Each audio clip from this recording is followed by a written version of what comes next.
Ladies and gentlemen, we are live. Welcome to the Billy and Andrei Show, the only show on the internet that'll make you say, oh, look, it's Billy and Andrei. And they're drinking at 12 o'clock in the afternoon because they're apparently alcoholics. How are you doing, my friend? Drinking at 12 o'clock in the afternoon? Yeah. Yeah, don't have issues. I'm fine. What are you talking about? I wanted to start with that because this is a beer I never tried before. Do you want to explain a little bit about this? So this is Romanian lager. It's called Timișoara. It's one of the more popular brands, which is owned for the same company. So the two most popular brands in Romania of beer, they're owned by the same company because, of course, they are. Because, yeah, they're just late-stage capitalism. And so this one's, it's a massive feud in Romania. You either drink Ursus or Timișoara. I'm a Timișoara kind of man. I see. What does that say about you? Does that mean that you Nothing. go to the ballet dude, more? Like, do you go fly fishing? Yeah. No, we actually go to theaters. Oh, right. Yeah. We're the more culture This is side. the opera beer. Yeah, it isn't. It's quite nice for a lager. You know, we're not really much lager drinkers anymore. No. Well, I saw it in the shop when I did food shopping this morning, and I saw it and I'm like, I haven't drank that in about 10 years. I should get a can. Maybe it's good. Maybe it's bad. Maybe it's really bad. And I'm like, I'm not going to do that to myself. Let's drag Billy through this experience. I'm going to really hate it. I would love Billy to hate it as well. We will suffer together in the trenches of drinking lager that you did when you were 14, my dude. Yeah. It's actually okay. It's not bad. It's not bad. It's better than the shit I used to drink when I was 14. I'll tell you that much. Strongbow? What were you drinking when you were 18? Mm-hmm. Strongbow is partially correct, yeah. Is that? We were broke as fuck, man. It was Strongbow, Lambrini, and occasionally we would get cans of cheap as fuck, Sainsbury's own brand lager, shit like that. Whatever we could afford with I would love to try Sainsbury's own lager. No, you wouldn't. Hey, man, life is an experience, man. Even if it's a bad one, it's still an experience. Have you ever tried the lagers from Lidl's? Like those, off-brand ones? The little tiny ones? The little stubby ones. I did. I really enjoyed them when we were in Cyprus. Really? Yeah. The little one, it's like 33 ml, like a can of Coke. Yeah. I tried that. They're not actually bad. They're not actually that bad. They're not good, though, but they're not bad. As in, you can imagine worse. The problem is our threshold for worst drinking experience is probably quite low. Let's be honest. I mean, you could try Doom Bar. I'm sorry. Oh, so what's wrong with Doom Bar? It's a perfectly reasonable mid-strength ale, it's fine. It is not good. Is this episode going to be about alcohol? No, it's not. It's got nothing to do with booze. I'll tell you what's worse than Doom Bar, though. Newcastle Brown. I used to drink that shit like a fish. I love me a Nuki Brown. Still to this day. It's terrible, but I love it. I don't remember ever drinking that. Oh, one day I'll break you into the... Yeah. You just stop there. Move on. Your face. I'll try to avoid talking about breaking you in any further, my man. Wow. Psychologically at this point. I exist to give you psychic damage, man. That's what the show is all about. Speaking of psychic damage, we're going to be talking politics today, and that's going to piss a lot of people off. Yay. Understandable. It's a hot button topic, and nobody likes talking about it anymore, really. It's become an annoying side story to everyone's lives rather than something interesting. It started to be less fun politics, as in, you could have a stand about anything and be like, I can support this person, that person, but not anymore. Yeah, there's too many assholes out there, dude. They're all assholes. Yeah. That's the problem. We were literally talking about this the other day in the pub, and who are we going to support? Literally, it's like a dead zone over here in terms of political hope and will. Yeah, it's like America when they had to choose between Donald Trump and Hillary Clinton. Yeah. Right, it was the same thing. Which devil are you choosing? Yeah, which one's going to inconvenience you personally the least or most? That was everyone's thought at the time. Now it's a bit different. Now America is kind of fucking itself to death, and Donald Trump is holding them passing them the dildos and lube to keep going. It's a whole mess over there. Yeah. But, and the reason I'm entitling this video the way I'm going to eventually end up titling it, I haven't decided on it yet, but the 4th of November, 2025, a few days ago, so last Tuesday, was actually a very good day in American politics. And I mean that in an unqualified sense. There's no bad sort of underlying thing, Everything that happened on that day seemed to be an unequivocal good. And I thought that was kind of unique because it's been a long time since there's been a good day in politics basically anywhere. At least 9 months. Yeah, at least that, So what I thought I would do is I would just sort of summarize the day in kind of a chronological order, as I experienced it by just sort of, tapping into my phone and looking at what was happening. And the first thing I saw, and, this is going back a little ways. This might, some of you people who are around our age, some of you who are younger might not recognize this name. But I saw that a man had died, and his name was Dick Cheney. Yes. You look surprised. Have you not seen the news about that? No, I have not seen Dick Cheney died. Dick Cheney died on the 4th of November, so that was Tuesday. And it's interesting you say that you haven't seen news about Dick Cheney dying, because usually when... Dick. No, yeah. But yeah, you haven't seen Mr. Richard Cheney die. One of the reasons for that, I expect, is probably because usually when some sort of politician dies, a whole bunch of people on the internet come out and say, oh, he was a great man, he was a statesman, he was a blah-de-blah. There really wasn't that much for Dick Cheney. And if you know anything about Dick Cheney, you know why. It's if you're a bit too young to sort of, remember the Iraq War starting and 9/11, all that sort of, early 2000s shit. Little introduction on Dick Cheney. He is the former vice president under George W. Bush. He was also the Secretary of Defense under George H.W. Bush. So already that's red flags for a lot of people, because what is George Bush known for? He's known for the Iraq War. The war in Afghanistan, basically tearing up the Middle East for no particular fucking reason other than... Oh, no, oil. Oil, yes, oil and money. But no other reason besides that. No reason that you could call, good. It's usually considered kind of gauche to celebrate the death of like some old guy who you never personally met or, had any particular personal beef with. But is it wrong to celebrate this guy dying? No. And here's a long list of reasons why. Wow. Basically, the whole point of the Iraq War was that Saddam Hussein has weapons of mass destruction. He's developing biological and chemical weapons. He's restarted a nuclear program. He wants to use these weapons on the West because... fill in whatever reason you want here. They never really gave a reason why he might use them. I mean, there have been plenty of dictators who have, like, WMDs, like, Gaddafi, for example. Yeah. The North Koreans. Lots and lots of, evil bastards in the world have access to, like, nukes and whatever. But we don't go after all of them. Why? Because they don't have a massive amount of oil. Exactly. They don't have a massive amount of oil. There's no benefit for the Americas to go for them, because if they would have had the benefit, they would have gone for them. Yeah, that's what America does. They break into other people's countries, they steal their shit, and they fuck off. Yeah. Usually after about 20 years. In this case, that was basically exactly what happened. The reason they went after Saddam, saying he was going to nuke the entire world or whatever, despite the fact there was no evidence of him actually planning to do that, because why would you? Okay, but there's a bit but there, right? But Saddam Hussein was an absolute insane maniac. Yep. He was killing people in street to strengthen his political stance, and also his son, which nobody talks about, he was just killing people for fun. Oh, yeah. Because he was exiled out of his own country to Switzerland, where he didn't kill anyone because he was in Switzerland, but as soon as he came back, guess what he did? He started killing people. Of course he did. No, you can't be like, Saddam Hussein was like of no fault whatsoever. Oh, dude, like Saddam Hussein is one of the worst dictators of the Middle Eastern history. Yeah. Like he genocided the Kurds. Don't say like, dude, I'm aware that Saddam Hussein is a massive piece of shit. Yeah. But the thing is, he's very dead. But he was a massive piece of shit. The thing is, whilst he was doing all the things that made him a massive piece of shit, gassing his own citizens, that kind of shit, driving them off their land, just killing everybody, murdering any dissident who dared speak up against him, all that stuff. He was best friends with America.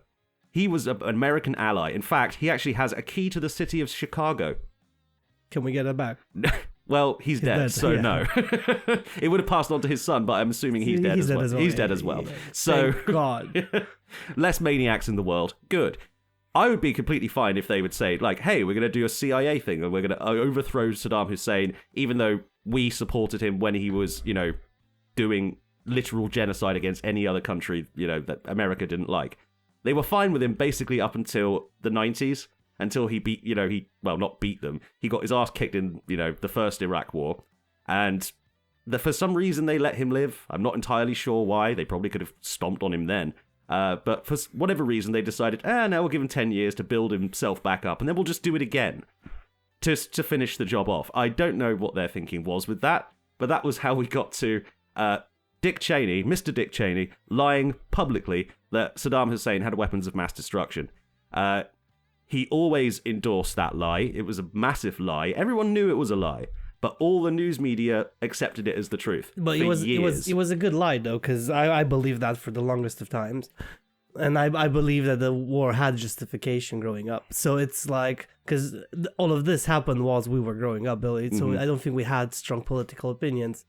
I would honestly, like, you know what, political opinions I have now were largely shaped by finding out that this war was for bullshit. You know? Yeah. Well, I mean, most wars are for bullshit. I just leave it at that. Most wars are, like, entirely fucking pointless. And, you know, being British at that time was really fucking weird, because all of a sudden we were supposed to get on board with our soldiers going overseas to wars that were started by a country that wasn't ours, just to do the Americans a favor, because we have a special relationship with America, and blah, blah, blah, blah, blah. I can't remember. Was NATO involved in this? Nope, NATO wasn't. It wasn't a NATO thing. It was a coalition of the willing, which means basically they managed to get the British and the French to go kill some brown people, and the British were like, yeah, of course, we'll do that. I'm Mr. Tony Blair. I like being important and looking cool.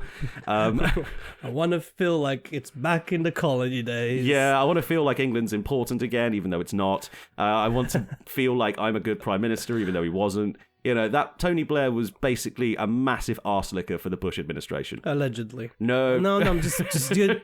Believe me, allegedly. Well, the actual arse licking was never physically determined. So it was alleged ass licking. Let's just say he had a very, very just brown leave it tongue. there, dude. Stop for a second. Don't have money. Don't want to get sued. Okay. If Tony Blair sues us, like, I'll win in court. Fuck it. I will have photos of him from 2004 and say, see the brown stains on your tongue, Mr. Former Prime Minister. Look at how brown your tongue is. I know where that tongue's been, sir. I know where it's been. No, allegedly. Fuck it. Like, this came out in the inquiry afterwards that he was basically he just liked strutting around Washington feeling important. It was just an ego thing for Tony Blair. He didn't even have, like, financial interests in it or anything until much later. Getting off track a little bit here. As always. What else did Dick Cheney do during the course of the Iraq War that made him such a detestable bastard? Well, you know that the US used to torture people at Guantanamo Bay? Yeah. He endorsed that and said that we should do it more. When there was a prison in Iraq that was being filled with political prisoners and, you know, people being tortured, and then it was exposed that all this torture was going on behind the scenes, he defended it and said it was the right thing to do. Because they were enemy combatants, and therefore they aren't, you know, subject to the Geneva Convention or whatever. That's what the Geneva. That's what that's what that's for. That's what the Geneva Convention is for, dude. It's to protect prisoners of war. That's fun. Yeah. He went to his grave, justifying basically all of this. He was interviewed in 2014. It was a big old interview. No one had seen him for a few years. You know, the Bush administration was not very popular after it left office because, you know, Bush crashed the global economy, started 2 wars that had killed a whole fuckload of people, hundreds of thousands of dead civilians all over the bloody world. It was a mess. So he ducked out of public life for quite some time. Well done. Smart move. I wouldn't have came out of the woodwork. No. You already have a pension. You're already financially well. Why do you have an opinion still? Like, in between those 2 administrations that he worked for, he was the CEO of a company called Halliburton. Halliburton is an oil and engineering military-industrial complex kind of company. Guess who got all the contracts to rebuild Iraq and get all the oil? Oh, let me guess. Halliburton? Halliburton, yeah. And he sat as their CEO for 5 fucking years. Literally right up until George Bush picked him out. Isn't that illegal? Too? No. This is America we're talking about, son. It was like American corruption is like, you know, if you know what the term conflict of interest is, you know, like I'm invested in this company while also, you know, passing laws that would benefit this company. They don't have laws against that for some reason. They just sort of don't. Which is insane. Like, also, I still can't get behind the fact that you as a company can pay a senator to support you and Yeah. Yeah, Their they contributions. campaign contributions count as free speech, allegedly, according to the Supreme Court. It's a dumb system. It's a really, really dumb system. But Dick Cheney was one of the first like big guys to kind of get exposed for doing that. I mean, literally, there was this old... Remember, we were talking last week about newgrounds.com? Yeah. On newgrounds.com, this is one of my favorite things they ever had on there. There was a show called That's My Bush, I think it was. Okay. And it was just like a dumb animated comedy about like George Bush was just like this simple-minded Christian idiot who believed that God was talking to him. And it was just Dick Cheney with a microphone behind a screen like the Wizard of Oz, just going, and make sure you give Halliburton all the contracts. Yes, I'm God. You can see how that's a massive sort of corruption behind it, right? Because they, again, America always plays off, there's no corruption. There is corruption. Because if you look at Romania, in Romania, all the contracts that are given from the government to construction companies to build highways and whatever, the money just disappears. The work never gets done. I mean, this is like... America has the exact same thing. They don't like people acknowledging it, but it has like that same thing just on military stuff. Yeah. And their military industrial sector is huge. Like, it's bigger than most countries. They're bigger. The number one expense of the country's budget is defense. Yeah. And defense in this, the Pentagon gets audited every year, and like only 40% of its budget, they actually know where it is. Like the rest is just in black sites somewhere. No one has any idea where the fuck it is. It's mental that people put up with it. Yes. Here's a thing that, all this stuff about the Iraq War, people like us who grew up around that time, I had just started paying attention by that point, and I was starting to get I was having my childish vision of the world as like a just place being thoroughly destroyed, It was part of why I got into music, to be honest. Like, Rock Against Bush was like a big set of albums that I had. It got me into punk music. It got me into a whole lot of stuff. It was quite, personally important for me, this whole thing. I didn't learn until I'd started doing research for this that he had been a Secretary of Defense before. And during his time as Secretary of Defense, he was part of leader, basically, of an operation called Operation Just Cause.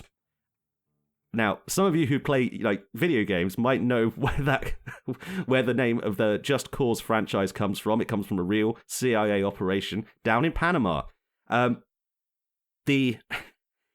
Basically, Operation Just Cause is a small Panamanian sort of, Panama's a very, very small country, but there's a neighborhood in it called El Chorrillo. Chorrillo, am I pronouncing that right? Probably not. You're asking me to correct you? What was that? Yes, I speak a bit of Spanish. You speak even less Spanish than me, so I don't know why I'm asking for help on that. But so El Chorrillo, yeah. So El Chorrillo, also known as Little Hiroshima to the people who were there, to the local population. So this was a few-day operation in 1989. Guess how many people died in a very, very short, targeted operation, as they said? 10,000 people. 7,000. Close enough, though. Dick Cheney, when asked about this, said that it was a surgical strike that only targeted, the most critical points of the enemy military. Oh, so that means civilians, right? 7,000 civilians died, yes. So that's very critical to target civilians. It's really important to knock down everyone's house within like a 10-foot radius. Because you have to knock down the civilians because they are hiding all the criminals. Yeah. That's why... I'm not going there. Yeah, you're seeing a pattern start to emerge between this and current events. I don't blame you. It's very, very common. Yeah. So, Dick Cheney had been basically a massive piece of shit for all of his life. And when, like I said, usually America is pretty good at rehabilitating its war criminals. They, give them a nice public profile afterwards. It did eventually happen with George Bush, with George W. Bush anyway. He goes on, the Colbert Show or whatever. He goes on late night comedy shows and talks about his painting now. It's fucking insane to watch. Which is I don't know how people can forget. Yeah, it's like literally seeing Hitler just going on like an art show, and he's just like, yes, you'll see. What I did was I adjusted the perspective, and it's like, what is? He's right there. Get him, police, somebody. That's what it's like. Watching George Bush strut around as a free man. Dick Cheney never really did that. He did very, very few interviews and kept out of everybody's way because he knew how much people disliked him. George Bush is a bit too dumb to sort of know better. I see incredible online theories, like sort of speculating that he had a stroke somewhere before, like right before he became president, because his speech, his manner of delivering things was very, very different from when he was the governor of Texas, which he was before, to, being, the president of the United States. There was a big difference in like how articulate he was. And he did do a lot of coke and drank a lot. So there was also, theories that he might have done something to his brain with all of that. George Bush was not known to be particularly intelligent or, that was basically the entire mood of his presidency. He was just a moron being led around by everyone else. It was like Trump, basically. I was just about to say, man, why are this... People don't want to learn out of history, right? Yeah. Those who don't know history tend to repeat itself, what they're saying, right? To repeat it, yeah. History doesn't go in circles, but it often rhymes. Yeah. There's a whole bunch of phrases, whatever. First thing I saw when I woke up in the morning of the 4th of November, 2025, was that Dick Cheney had died. And literally nobody said any nice words about it. It didn't even come to, like... Nobody in England cared. Nobody, over in America, barely anyone talked about it. Barack Obama didn't come out and say, oh, well, I respected him as a statesman. There was none of that. The only US sort of politician that I saw talk about it is a guy who's running for the senator in Maine. What he said was, as a veteran of the Iraq War, I am not going to celebrate the life and, mourn a man who killed hundreds of Americans, hundreds of thousands of Iraqis, and his entire legacy is starting pointless wars which ended with absolutely no gain. Basically, it's a big fuck you. That's like a really polite way of saying, fuck that guy, I'm glad he's dead. But I think everybody took the stance, if you don't have anything nice to say, don't say anything at all. That's the common wisdom, I'm seeing people break with that more and more recently. I don't know why. I think it's a new era of politics, Andrei. People just sort of, they've run out of fucks to give. Yeah. And speaking of people running out of fucks to give, here's the second really good thing that happened on the 4th of November last week. The Republican Party is basically fucked. It's falling completely apart. There were elections in various sort of up and down sort of places. Lots of stuff like you wouldn't really give a shit about. Like the Virginia governor and governor of New Jersey. Yeah, sure, those are important ones. But there was lots of ones for like little state reps and like, comptrollers and stuff like that.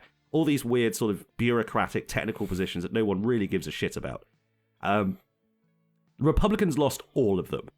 And I mean every single little race, even the ones they were projected to win, they lost all of them. Like, the Democrats, clean sweep. I wonder why.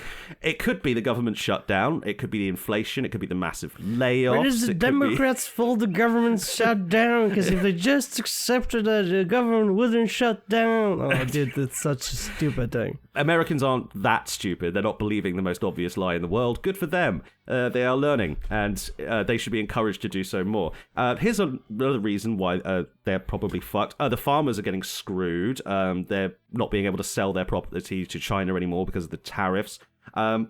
Poor people aren't getting food at the moment because the government... Food stamps are gone because Trump said so. They're starving half of the fucking country, dude. 40 million people or something, yeah. 40 million poor people are not going to be eating this Thanksgiving weekend. I believe Thanksgiving is coming up over there. I don't know when it is. Is it this weekend or next weekend? I don't know. It's a made-up holiday that only they give a shit about. I don't pay attention to where it is. I just know you don't want to give thanks to America stealing... Well, actually, the British stole the land. Yeah, we did. That's the thing. All those people who they like in the pointy hats and with the buckles on them. Yeah, it's all bullshit, and they were British like colonizers. What else is Trump doing to his own? Oh, he's invading. Yeah, he's invading his own country. Oh yeah, because he's calling the Coast Guard or the whatever, the Marines. He's like basically any army division that will listen to him. He's like trying to send them to cities to back up ICE customs enforcement. Basically, which is insane, dude. Like, yeah, it's really bad. If we're gonna make it political, we gotta keep going. You know, I can't believe you as a president. You build a police force which does not follow any of the rules because ICE does not fall in any jurisdiction and doesn't follow any of the rules. And they can do whatever the fuck they want to anybody they want as long as they're brown. As long as they're brown. That's the condition. They have their own one rule. You brown, you out. Yeah. Kind of thing. Which is fucking insane, man. Yeah. Like, anybody that can enforce anything should have rules and should have somebody else overseeing them. Because you can't, because this is a military state at this point. If ICE gets strong enough, it's going to become a military state. They basically and already, what's after a military state? Really, just walk me down this road. What's the next stage after a military state? well, you've got to find someone to fight. No, it's fascism. Oh, dude, it's already fascism by that point. Well, I mean... it's like, no, because it goes through military state, because we have to do this, because we have to protect our country. All those foreigners have to go out, blah, blah, blah. And then all of a sudden, it's like, well, I want to run for another year, which he said. Yeah, he wants to keep going. He wants to keep going. I'm just He's saying. making the merch, man, and this comes that's a from good somebody sign. that lived in a country that is post-communist. It doesn't work with somebody that's there indefinite. It doesn't work. No, what happened to the guy who was in charge of... He got shot on Christmas Day. Yes, he did. In a very, very bloody Christmas way. is coming up. No, That's it's in completely December. Do you know? incidental. Do you know it's in December? It's just coming up. I know I hear it's in December. I've heard of this. Yeah, every year. We're not mentioning Christmas. It's still November. What else has Trump been up to? Oh, yeah, he gave 40 billion quid to bail out Argentina. At the same time, not funding, healthcare and food for children.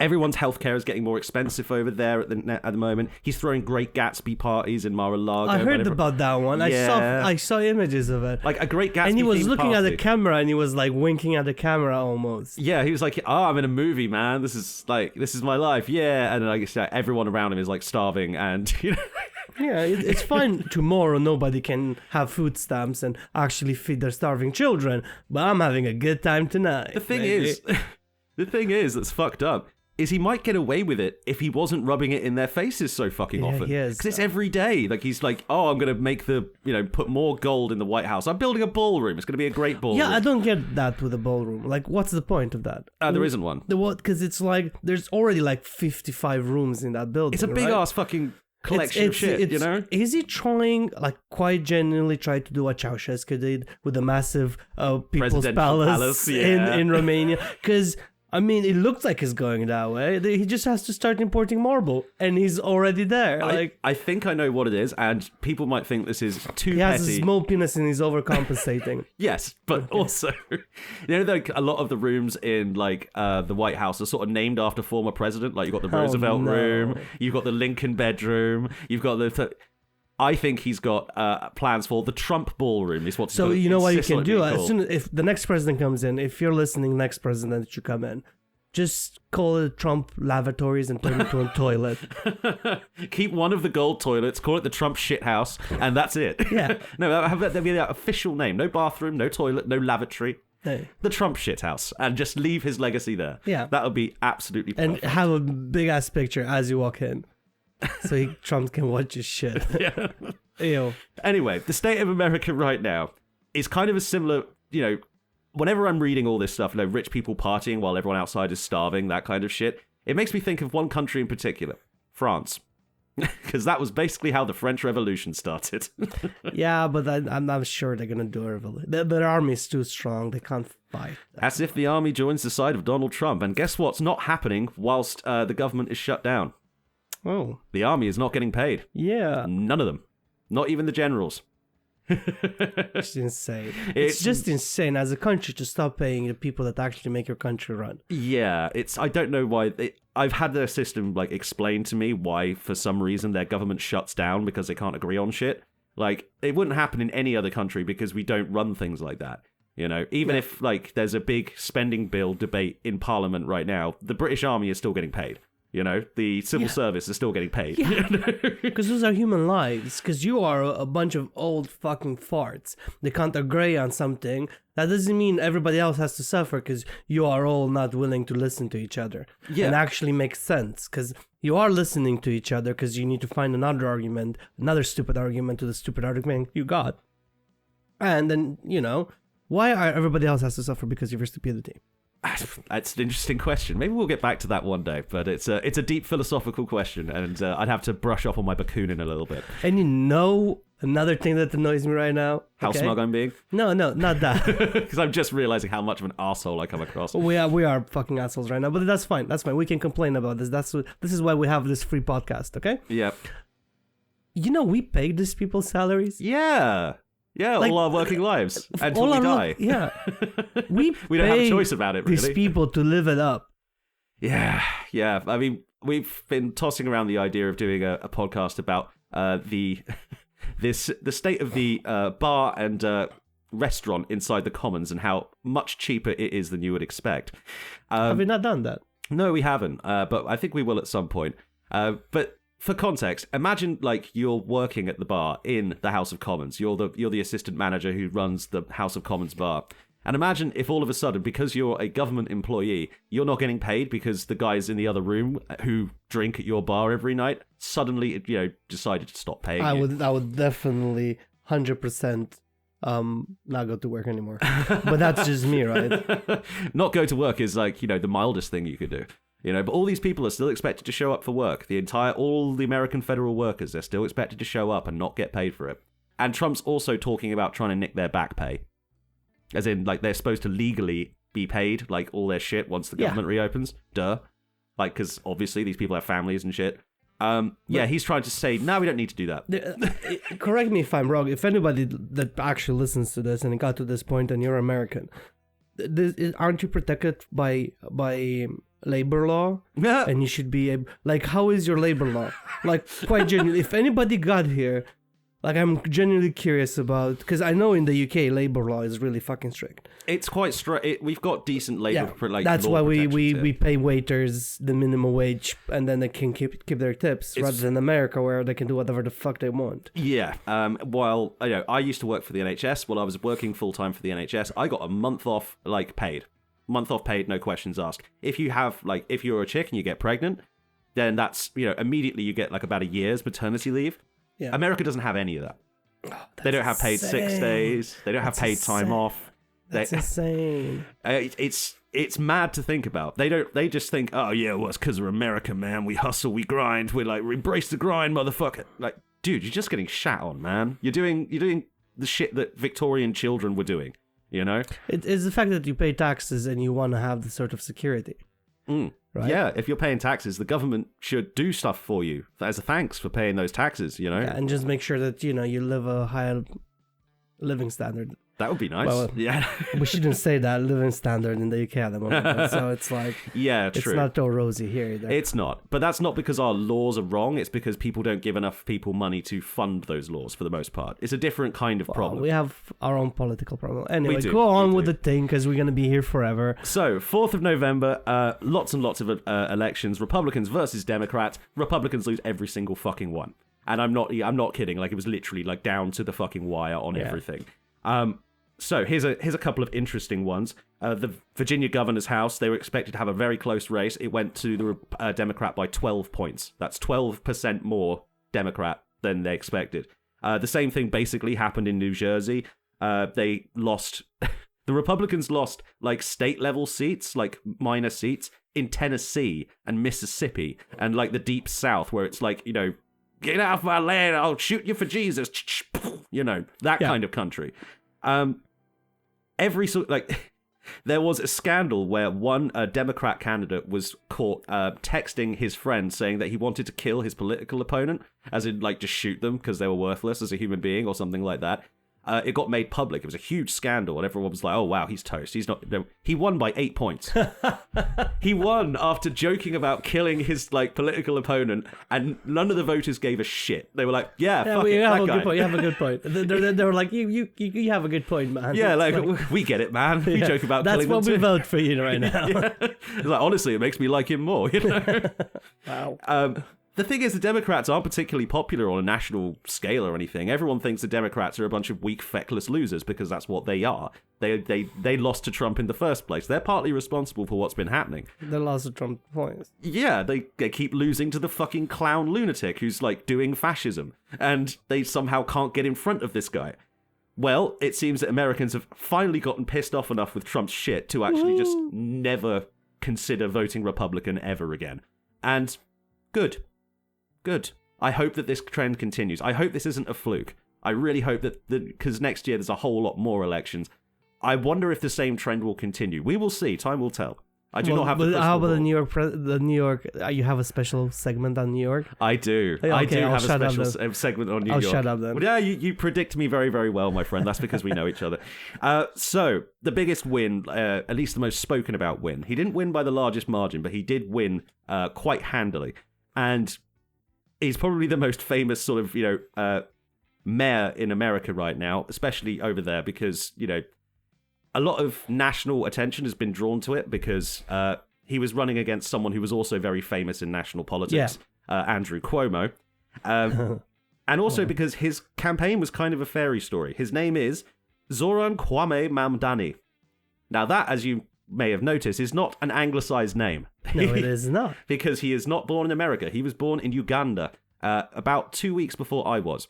He's about our age, which is kind of wild when you think about it. See, this is why you see some people actually do something with their lives, Billy. Are you asking me if I feel like, my life achievements have been slightly inferior compared to the guy who's about to be mayor of New York? Yeah. He is a little bit. He is the mayor of New York. He's won. Yeah, he won by over 50% of the vote in a three-way race. So he won quite well. Nobody gave him a chance in hell. He literally, in June, nobody knew who he was. He was polling at 1%. Also, nothing went in his favor, given the fact that Donald Trump came out on national television saying that if this guy's gonna be mayor, no more money goes to New York. There's no more money going there. We don't want to give money to him. The other guy is so fucking great. We need to support the other guy. Don't support this guy. And I'm not sure if he came from a very racist sort of point of Donald view. Trump coming from a racist point of view. I don't know, dude. Allegedly, he's racist. I've heard this, but rumors remain unconfirmed. Yeah, Zoran Mamdani, just by his name alone, you can tell he had every strike against him. He's a Muslim. He's a socialist. He's very young. He's only been a state assemblyman in New York, like a state senator for People have been telling me I look like him. I'm not even joking.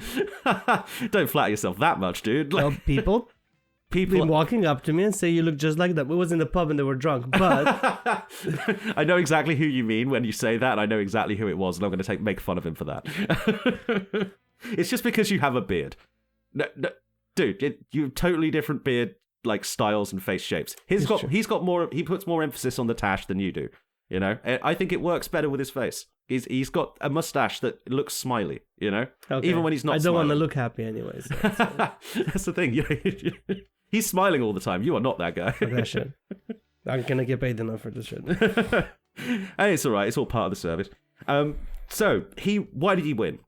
Well, his platform was very, very good, and it was very, very easy for people to remember. Freeze the rent, build more homes, make buses fast and free, universal free childcare for everyone in New York City. How are you gonna do that? By raising taxes. That's what he said. He said it straight up. Every single time they asked him, it was like, oh, so you're going to have to raise taxes for that? Won't that be unpopular? He's like, not really. Let me demonstrate why. If you make less than $1 million in New York City, your taxes aren't going up. Boom. Flawless victory right there. Like, immediately. That is true, because it's like most people that actually live in New York City, because they can deduct their rent out of their taxes, right? They have, rent stabilization. They have a thing, right? And their rents are so insane. Let's say you earn, because allegedly you can't live in New York if you don't earn over 120,000 a year to actually be able to comfortably live there and rent an apartment. And people living in these shoeboxes sort of situations where they're still paying 1,200. It's basically London. London's the same thing. It's kind of like London. It's actually much more expensive than London. Yeah, because it's New York. It's so dense. It's New York. So dense. It's very dense indeed. Yeah. I was having a discussion about this with my partner last night, and we was like, I assumed that New York was about the size of London. It's not. No. It's like half the fucking size with about kind of the same amount of people. Yeah. It's kind of crazy, really, because London sprawls for fucking miles, and there's areas where it's single family housing, areas where it's big blocks, there's variety all over London. And New York is up. It's built up. It's built up, yes. It's had a very limited sort of spread, because it can't really spread out anywhere. There's too much other shit going on. So they built up, and there's high rises and there's mid rises and some single family units, not very many. I don't think those single family units are millionaires, dude. It's those guys are the richest. You can't live in a city like that, and it's stupidly expensive. It's ridiculously expensive, and every single New Yorker knows that. So what did this guy do? What did Mr. Mamdani do in order to win their hearts and minds? He talked about it. And he proposed very simple things that could fix the problem. Whenever anyone asked him, well, are you going to be able to do this? He said, well, I'll explain to you how I'll do this, and I'll do it in about less than a minute. He was very, very sharp, very, very good at communicating, very, very charismatic. And for that reason, the media started kind of believing in him. Because every time they would get him with, a gotcha question, it's like, oh, well, New Yorkers aren't going to like the tax increase. It's like, well, the New Yorkers who make more than $1 million a year, I don't think that they're going to feel this tax burden too much. In fact, they're spending to try and defeat my campaign more than I would tax them. And it's like, oh, nice dig. And this, every time you listen to this guy speak, he's like that. He's a verbal ninja. I don't know how he does it sometimes. He's probably well educated. He's very well educated. He comes from an educated background. He had quite a privileged upbringing, you might say. His dad was a college professor. His mum was an indie filmmaker. No fair. But grew up in New York. Worked as a state assemblyman for a little bit. He also comes from a rap background. I'm not lying. He has rap songs on Spotify that you can go listen to right now. Fair enough. It was quite funny. He published his tax return. He published his tax return as here's how much money I have, here's how rich I am, whatever. And the only income he has is the pay that he gets from being a state rep, and also, not state rep, city rep, whatever. The pay that he gets from that, and he gets $1,200 a year from Spotify. Good for him. Yeah, because all the people started listening to his music, so he's got $1,200 this year from that. Good for him. Good for him. There's even music videos of it. They've been played on the American news. It's fucking hilarious because he's obviously cringing a little bit. He's like, oh god, why am I wearing an apron and no shirt? What am I? Oh god. But he laughs along. He's obviously a little bit cringing about it, but he does enjoy it. Zelensky is the same, isn't he? He played into it in that persona because he was because people keep on calling him a clown. He's not a clown anymore. No, now he's the most serious leader in Eastern Europe. Yeah, he's getting shit. I mean, he was on Dancing with the Stars and shit, wasn't he? Zelensky, he was on he was part of a comedy TV show in Ukraine, I think. Yeah, where he played a guy who was the president and who was a bit of an idiot or something. I can't remember exactly what he did. I should ask my partner about it, but. Yeah. I don't know if the show was any good because I can't fucking tell. It's in a language I don't speak and in a culture I don't really get that much. So a lot of the time the cultural context probably gonna get lost on us. Yeah, exactly. And I'm East European. Yeah, exactly. Even 2 countries over, it's just oh wait, what does this refer to? Oh fuck, who knows? But yeah, in about June of this year, he had 1% of the vote. It was a Democratic primary. Everyone assumed that Andrew Cuomo, the former governor of New York, who was forced to resign after several sex scandals and, basically being... It's just a couple sex scandals, Billy. It was 14. He also sued It's only 14, Billy. Talk to me when you put your numbers up, man. That's nothing. He's not quite at the level of Bill Cosby, but he's getting there. He has dreams. You need to... If you don't hit sort of Epstein, where's the list, levels, there's no point of actually, being indicted for it. What's the point? Yeah, Andrew Cuomo was a fucking piece of shit. He killed a lot of people during COVID by lying about the deaths in nursing homes. He stole hundreds of millions of dollars from New York City itself when he was the governor. Allegedly? No, this was proven. Was it? Okay, cool. I'm just trying to cover us with it. I know, but fuck it. He's out of power now. He can't sue me. Yes, he's done a whole bunch. All this stuff is alleged, but at the same time, when 14 people say, "Oh yeah, the exact same thing happened to me," and they're all credible, and then you sue them to try and get their gynecological records to prove that you didn't actually interfere with them, that's insane, dude. That's completely mental. He also spent $20 million of New York's budget to protect himself in court. So, not a good guy. Good job, New York. Yeah. Well, he resigned in disgrace and decided he's going to make a comeback by becoming mayor of New York City. I tell him what come, he can take back in a minute. Yeah. You really have to emphasize the word come in that.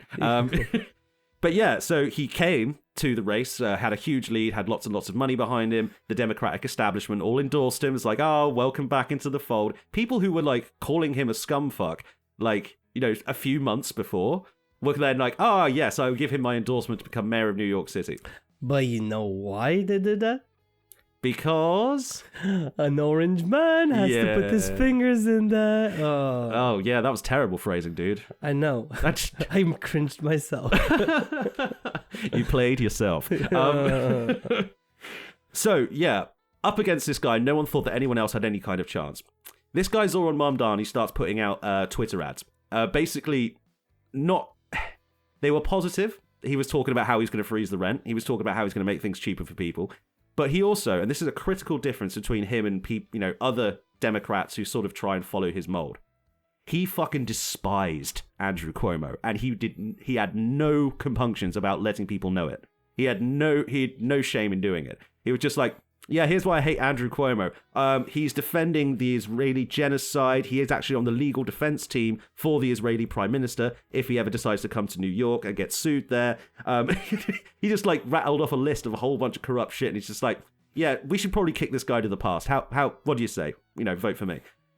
And people did. And everyone did. And everyone's like, oh shit, I like this guy. And he's actually pointing out the people who were wrong.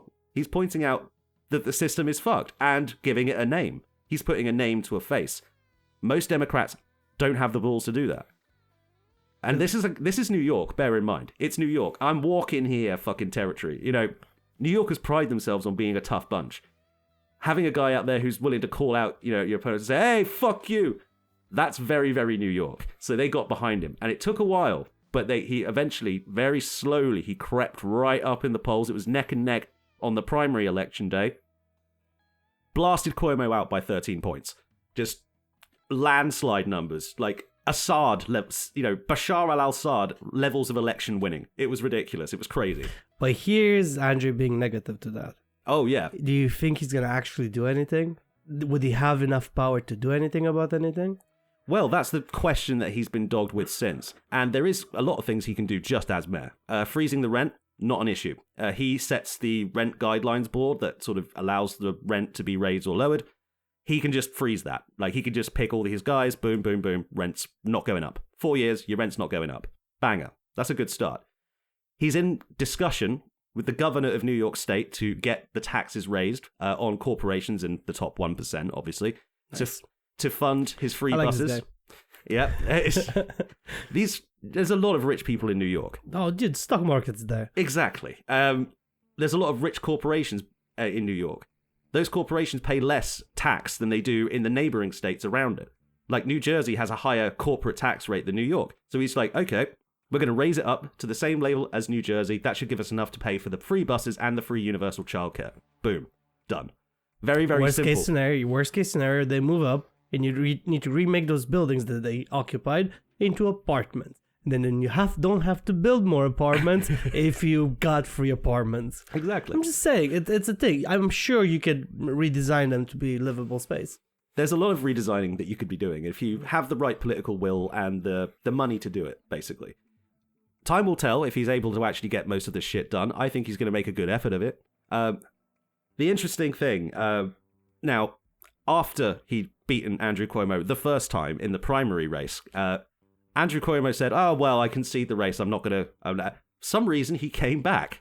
He came back to run as an independent in the general election. Because of the orange man. Because of the orange man. The orange man said, you are my political bitch. You will go in there and you will stop this communist from winning. Yeah. Well, didn't he pardon him? Or he offered him some relief from the criminal cases and corruption charges that sort of lurking around him that he's putting off at the moment. Now he's not getting that. He's not getting that anymore. He lost. He lost. It's like... He lost. He's fucked. Hopefully. Oh, it's great. So towards the end of the campaign, like the primary campaign was pretty rough. Like, every single time Mamdani opened his mouth about anything, they would ask him, why don't you support Israel? They would ask him that. Literally, it was getting to the point where it was ridiculous. It was like every single candidate on the stage was saying, oh yes, I would love to visit Israel, and he was like, no, I'm going to stay here in New York. I'm going to be the mayor of New York. I should probably stay here and do work. And they said, oh, he's an anti-Semite. He despises the Jewish people, and it's like, fuck, man. Like, the obvious Israel bias in American media is worse than ours. It's really, really bad over there. It's like, even dumb fucks who aren't paying attention can go like, why do they keep fucking going on about Israel? Why are they asking this guy who's running to be mayor of New York about Israel? Well, he's also Muslim, dude, so of course. Yeah. But of course, because they're trying to make him say something that he doesn't mean in a way that not because he might mean it, but not in the way they will perceive it.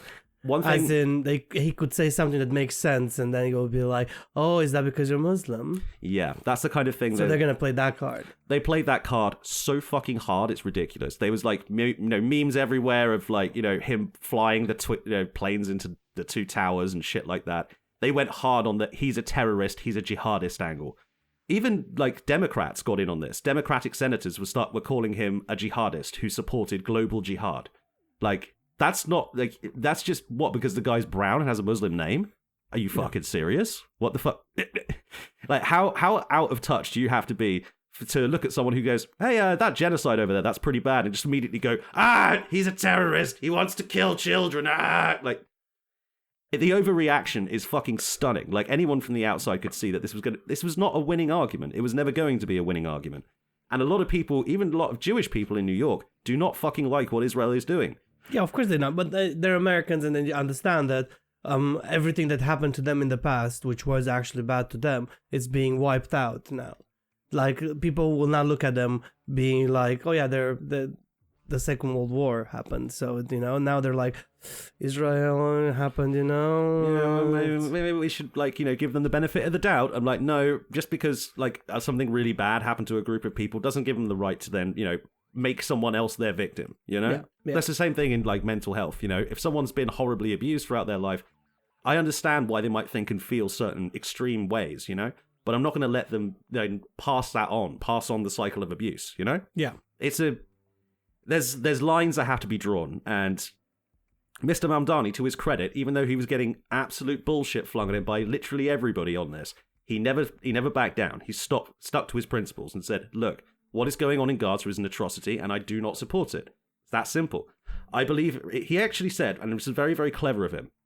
When I said he's a verbal ninja, I'm not lying. What he said was, they said, do you believe Israel has the right to exist? He said, yes, I do. And then someone else on the stage said, yeah, but he doesn't think it should be a Jewish state. He said, I think it should be a state where everyone has equal rights. And he left it at that, and they were like, fuck. We gave him that one. They literally gave him that one. Because if you say, I think Israel has a right to exist as a state with equal rights, and someone says, no, he doesn't believe in Israel, that sort of gives the game away, right? It does. Israel doesn't have equal rights, because it doesn't. It's an apartheid state. Yeah. So he basically tricked the entire establishment into saying, yeah, we support ethnic cleansing and apartheid. And the verbal skills on this guy, it's ridiculous. He was asked about what he would do with police. That's a big thing in the New York, because the NYPD are fucking mental. Like, they kidnapped a mayor's daughter once, just to make a point. Like, they tweeted at him saying, hey, this yours? The NYPD is insane. So how is this Muslim communist whatever going to get, he's not a communist, but this Muslim socialist mayor, like, going to get them on side? He said, well, I think that the NYPD plays a critical role in safety in this city. But I think that the way we have used the New York Police Department, that what we have asked them to do is too much. They are not, people don't become a police officer to, move homeless people around. They don't come here to, solve mental health problems. We have social workers and things for that. That's who we should use for that. The police want to get back to the business of serious crimes. They want to solve murders. They want to solve violent crimes within our city. They want to keep people safe. They don't want to be ushering people off the subway. They don't want to be standing guard, outside ICE detention facilities. That's not what they want to be doing. They don't want to be doing triple overtime shifts, just standing around, not doing anything. They want to be solving crimes. And I want to help them do that. It's like, oh, you clever bastard. But there's a mayor in Philadelphia that already implemented, I think it's Philadelphia, where, is it Philadelphia? I don't actually know. A mayor somewhere in America, big city, Detroit. Mayor of Detroit, I think. Don't quote me on this. But this man in America, which is a mayor, just to cover all. So find out she's a woman. Why? No, he's definitely a man. Basically, what he did, he employed social workers and therapists in the police force, and then he trained. He didn't train personally, but he got police officers to be trained in diffusion situations rather than making it worse. Where there's two parts. There's the actual police officer with a gun, and there's this other guy with a clipboard in a polo, which is sort of a police polo that comes there and is like, okay, what's the problem? How can I help you?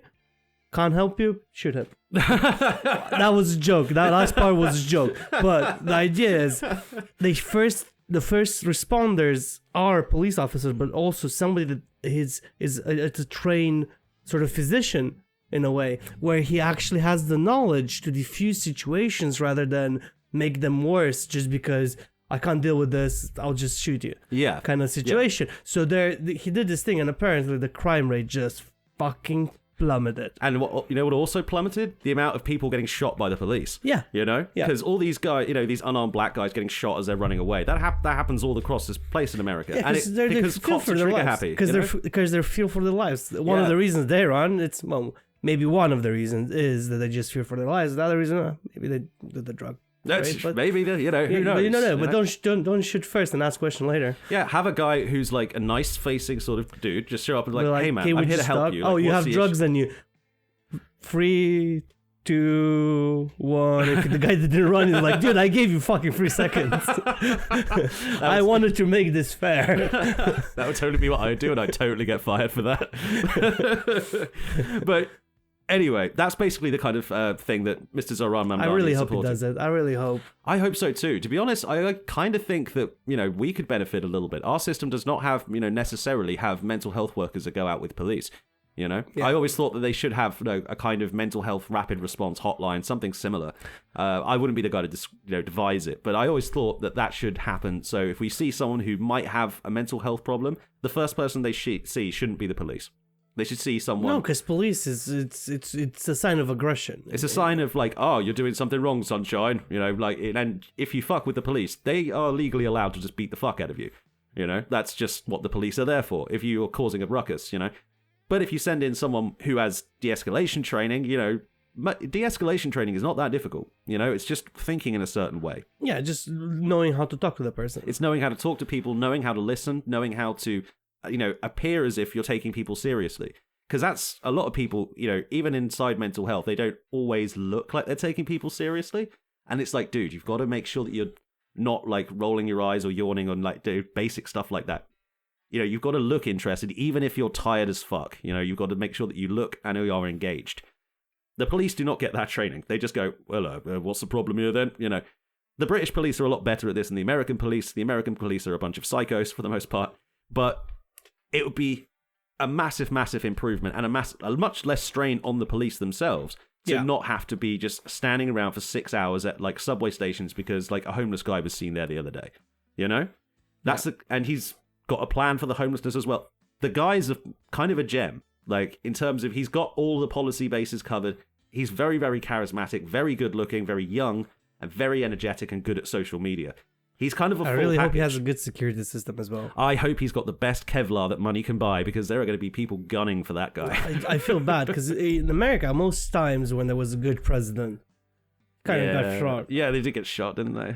Yeah. There was a Bill Hicks bit, like every once in a while, a human comes along who like tells us to love each other and live in harmony with all the brothers and sisters around us, and then we kill those people. Yeah. Jesus murdered, Gandhi murdered. I know you don't do Netflix, but there's Andrew Garfield, I think was the president's name, Garfield something. Oh yeah, President Garfield. Yeah, President Garfield. So there's a like 4 episode sort of short series on Garfield and how he got killed. And Garfield, he didn't want to be president. No. But he was really good. He was good. And then he got shot. He could, fun fact about President Garfield, he could write in ancient Greek and Latin at the same time. He was extremely intelligent. Very intelligent man. He didn't want to do politics. He really didn't. But they said, well, come on, Andrew, you're better than all the rest. Like, just get in. And he won. And then he got shot by a mad person, I think. He died really, really horribly. Well, a guy that was trying... Well, just go watch the documentary. There's lots and lots of stuff on the murder of James Garfield. Garfield? Andrew Garfield. Sorry, James Garfield. Who the fuck's that? I'm making people up now. Cool. So yeah, this guy, he got... Like, towards the end of the campaign, like the last few days, it was just AI slop videos everywhere of Mamdani letting black criminals out of prison. Very fucking racist. Probably by accident, but it's AI. Him, like, cheering at 9/11, that kind of shit. It got really nasty. And it got really gutter, Like, they tried to make him the scariest Muslim who ever lived. They photoshopped him to look more like Osama bin Laden. Like, they're just subtle Photoshop tricks. That everything they fucking tried. They spent, I think it was 40 million in campaign ads, like these AI ads, spread him all across New York during sporting events, fucking every day. They spent 40 million quid, like the establishment did against him. None of it worked. He still won. Yeah, because people could see past the fucking bullshit. People see bullshit, and AI bullshit is particularly easy to see past. I don't know why they spent so much time with their AI shit. I mean, fuck me, man. I mean, they used to have some creativity when they smeared you, rather than just typing in Mamdani, evil, political ad, black people. And they had to pay for extra premium things to get those kind of shit. Yeah, I'm not sure if they even... There's probably like the free, a free anti-Mamdani ad that came with the program. Oh my god. Sorry. I've been talking for a long time and I'm still kind of hyped up. I've kind of a theory about why he's won, and I don't think I've really spoken on it yet. I think there's a thing that makes him different from any other candidate that could have been running, and it's the same thing that Trump had. Trump, for whatever the fuck you think of him, he believes what he says when he says it. He believes it so much that he's delusional. He's delusional about it. Yeah, well, I think the difference between Trump and this guy is Trump spews shit. Yeah, and he obviously false shit, but Trump believes it. But he still believes it when he says it. And a lot of people will just go, well, he believes it, so I believe it. This Mr. Mamdani believes in everything that he says. You can see him when he's considering answers. You can see him when he's, making a speech about like some, policy that he's got an idea for. You can tell he believes. You can tell he's put the effort in. You can tell he wants to do it. And when people see someone who believes in themselves, they see a leader. That's why. That's why Trump, in particular, is fucking terrified of him. Because he looks at him and goes, oh, shit. He can make them believe. Hopefully, following all of that, the next sort of wave of things that will happen is people will actually realize and start protesting outside. Well, they're already protesting. They're already protesting, man. Outside of the White House, but I mean, like, in mass. Hopefully it's going to get bigger. I imagine it probably will. They're going to try and come down on Mamdani I'm not telling people just go and do it, because, who am I to say that? But I mean, if you did do it out of your own validity, it would be great. Show up with a plan. Show up with some things to do. Show up with some things that you want. Pay for the permit for a protest. You do the proper way. It's like, and express your opinions on it. Yeah, pay for the protest permit so many times. Get every single person who's going to pay for the protest permit so that they have to file 87,000 permits, and it'll drive them all mental. They'll stop doing it. Just make sure it's every other day another protest. Yeah, just keep it up, guys. You're doing well over there. Keep going. Yeah. I did say that I would finish off with what this means for us over here on the other side of the pond, where literally there is no political hope right now. It's all fucked. It's all grey. Keir Starmer had some polling come out recently. He is now officially less popular than Prince Andrew. Yeah, wow. He's less popular than a guy who's like Epstein's favorite paedophile. Allegedly. Well, he's not actually Prince Andrew anymore. I shouldn't. Because he willingly gave up his title to not make the crown look bad because he's concerned. No. Come on, dude. Your brother came up to you and he's like, fuck off. He's like, listen, mate. You need to give up your title. I think the scandal's gone on a bit too long, actually. They let him keep all his fucking fortune, which is really annoying. I know, because that's our fucking money, bitch. Not really, because it's inherited throughout the crown, and it was created I looked into it. It was created a long time ago before me and you, so it's like, and also this sort of land and property creates wealth as it sits there. So technically, at this point, it was initially ours, but now it's kind of the crown's. We should take it back, bitch. Anyway, no. You want to allegedly do? I want to allegedly do. No, we might do a France one day, but not today. Anyway, Labour have basically fucked up everything. Nobody likes them. Keir Starmer is so unpopular. Even if he came out and said, right, I've dedicated this policy, we're going to cure cancer within 2 years, no one would believe him and no one would like him. In fact, they would start to like cancer less. They would start to like curing cancer less because Keir Starmer endorsed curing cancer. That's how unpopular Keir Starmer is. He's probably going to get knifed in the back by Labour Party at some point, They're not all idiots. They're gonna ask him to leave at some point. Yeah, that's yeah, for they're sure. going to ask him very politely to step down. Because there's all of his policies. You know, initially going into this, I thought, even though he's a wet noodle, there might be something to his madness, right? There is a light at the end of the tunnel. Because if you looked at his policy initially, you're like, okay, you're cutting here and there. Not agree with you with where you cut, because you're kind of cutting from old people and whatever. And then he turned around and said, we're actually gonna not cut as much as we said we cut. And I'm like, okay, cool. Maybe he's trying to make it work, go in a certain direction. I'm like, there is a light at the end of the tunnel. I'm sure he's not just taking stupid decisions. Of course he is. Keir Starmer has been like, he never keeps like, anything that he promises. I genuinely was hoping there is a madness there. Because we had the other wet noodle before him. Before Tony Blair you're thinking of. No, I'm talking about the lady. Oh, with her fucking budget. Liz Truss. Yeah, Liz Truss. She's insane. I really she has genuinely hope, mental health issues, I think. I'm not entirely sure what's I wrong with really, really, really hope we don't meet. Don't meet her in a dark alleyway. Well, you know, I mean, it's like you said, wet noodle, dead lettuce, whatever. The lettuce lasted longer than that. Yeah, I'm sure we can win a fight against the lettuce. We're fine. The only sort of glimmer of hope that I've seen on like the UK side is the new leader of the Green Party, Zach Balansky. He's very, very good. He's a very good communicator. He doesn't have Mamdani's charisma. He doesn't have that kind of, you know, star power. But he's a good guy with like good policies, and he comes off as kind of an average bloke. He doesn't seem like he's got a massive stick stuck up his ass like the rest of them do. So fingers crossed, there may be some glimmer of hope in the UK that comes out of this. I can see, personally, Labour fucking it all up right up until 2029 when, you know, the Farage wave comes over. And that's going to be so much fun. It's going to be fucking bullshit. But whatever, you know, if that's the state that the Labour Party leaves us in, then Maybe we need to experience a little bit of what America's experiencing right now before the British public make up their mind to do something about it. Yeah, but the thing is, like, have you not noticed, at least in our local, there's a lot of nationalist fucking sentiment. There's a lot of people with weird opinions coming out of the woodwork again. It's making things unpleasant. I'm not going to lie. You know, it's not. Beer doesn't go down as well. It doesn't really. If you're drinking next to a piece of shit, you know, the beer just not taste as good. Is there anything positive we can live it on? No, not really. All right, not then. Not in a discussion of UK politics, no. Okay. But I will say this. 4th of November 2025, a whole lot of hope got shot into the world for a second. The old guard is dying off, the new guard is rising, we will see where it goes. That's a positive note, I think. It is. Well, let's just leave it at that because we're going to say something negative after this. Yes, we will. Have a good night. Here's something that's not negative. Like and subscribe. Oh, dude, we should have done that.